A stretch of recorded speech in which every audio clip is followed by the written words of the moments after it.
Mchezaji wa kimataifa kutoka Uganda, Joseph Kasozi, leo mapema ameanza training maalum kwa kujiandaa na michezo minne, battles 4 ambazo kwazo pamoja na kuja kuripoti katika klabu yake ya Q Masters anatarajia kuzicheza gemu hizo kuanzia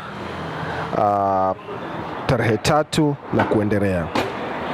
Joseph Kasozi ameanza training leo mapema asubuhi katika klabu yake mpya ya Q Masters peke yake, akiwa na uchu kabisa wa dhati wa kuonyesha alichonacho mbele ya waajiri wake wapya.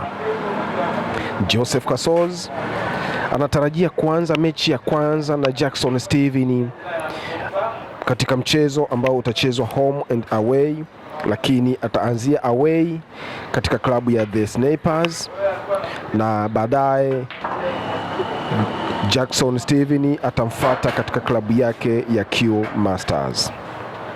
Michezo hiyo itaenda kwa mtiririko huo, ambapo mchezaji wa pili anatarajiwa kuwa Abdallah Hussein, atafuatiwa na Saif Hamadi na mwisho ni Melkizedeki Amadeus. Michezo minne hiyo tunayotaraji itasisimua wadau na wapenzi wa mchezo wa pool table Tanzania pamoja na Afrika kwa ujumla.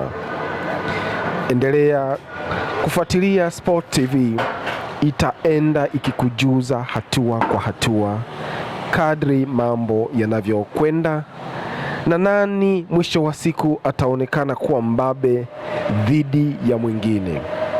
Tuendelee kufuatilia Sport TV, usisahau kusubscribe na kushare kwa rafiki yako unayempenda ili asikose burudani hii tunayotaraji kuipata katika michezo hii 8 ya home and away.